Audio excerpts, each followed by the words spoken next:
Hi, I want to talk about emotional triggers and what you can do if certain situations are triggering you.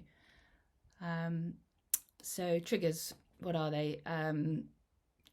Situations where, I don't know, you're with people and someone does something or says something and it causes quite a strong reaction in you.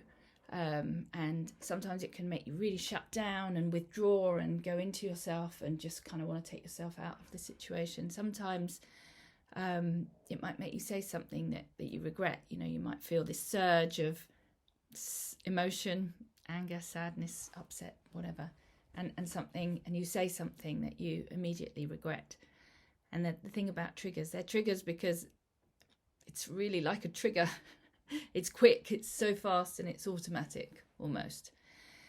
And more than likely comes from an old trauma or an old wound that either at the time you didn't process properly, or perhaps you didn't have the right support around you to help you process it in a healthy way. If you were a child and something traumatic happened, whether it was a illness in the family or death or an accident, or somebody had mental health problems or anger issues or any of those things, they're all traumas. I mean, and there's so many others, hundreds of others. It could just been an unhealthy kind of dynamic in the family. All these things can cause us, cause us to feel really hurt when we're children and we don't really understand what's going on.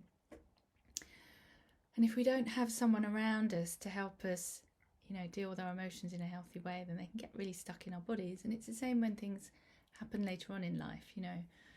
Something really bad has happened and you might have to feel that you can't show your emotion because you've got to be strong for everybody else, and you're not really looking after yourself and processing those emotions.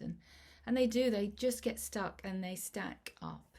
And sometimes they're just things that, we don't want to admit that we've been hurt or we're in pain or we're feeling sad or lonely or longing or, whatever it is. Sometimes we're ashamed of some of that stuff. And shame is, can cause that too, because, you don't want to admit you're ashamed. And shame is an emotion that can make you kind of almost turn away from yourself. So all these things, they build up. They get stuck in your body. The body remembers what the mind forgets. So the mind might be saying, yeah, I don't want to recognize that about myself. And your body's going, well, it's here. And then these situations trigger you. Could be an email that pops into your inbox. Could be someone at work says something that you don't like or you don't want to do, or I don't know. All kinds of dynamics and situations, family dynamics, relationship dynamics, And it could be that the other people or the other person, it hasn't been the perfect way to say something, but the issue is the traumatic, the kind of trigger response that comes up, and how we handle it. And if we shut down, that's not so good. And if we blurt it out and project our hurt and pain onto someone else, that can cause relationships to break down and connections to be lost. So what can we do? I think this is really one of the things you can do if you think about what self-abandonment is, which is really to, when we deny this part of ourselves, I feel jealous, or there's a victim energy, and, I really don't want to identify with that. I'm not going to be jealous anymore. I'm not going to be a victim. I'm not going to be sad or lonely or whatever. And the more you push it away, the more you're abandoning yourself, because it's part of you, whether you like it or not. That thing happened to you, that emotion is stuck in your body, and until you're with it and process it, it's part of you. So what's the kind of, I guess it's like the opposite of self-abandonment. So what do we want to do? We want to be with ourselves, and we want to be with that bit of ourselves. So, that hurt bit, that pain, that sad bit of ourselves, and we want the kind of stronger, part of ourselves that that doesn't want to be like that, that can, you know, most of the time lead quite a good life, or, you know, does good things, and, you know, is able to function or whatever, can try and be with that bit that's really struggling. And, you know, one way to do, you can just tune in, you can just sit on the couch and tune in, do some breathing, really feel into yourself, let the feelings come up.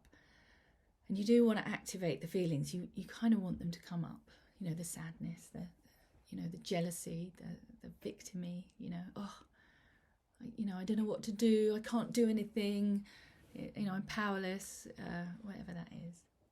And let that come up, let it really come up. And then you want to kind of, you know, close your eyes. Maybe, you know, I find meditation is the best way to do this. And then be with yourself.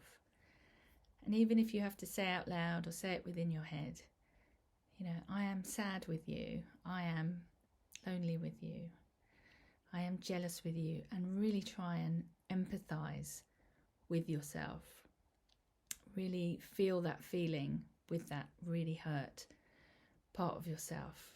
And then that can be a real way of, you know, integrating those two parts of yourself and really putting an arm around that really sad, hurting bit that is getting triggered in these situations.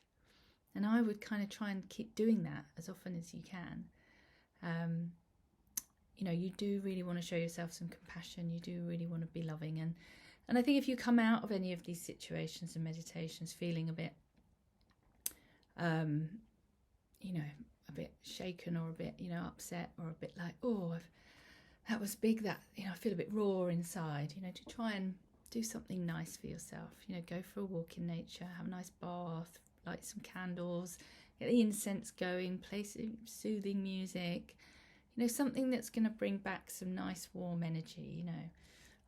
If you just sit and watch Netflix, it can kind of tune you out a little bit, but yeah, try and do something really nourishing for yourself.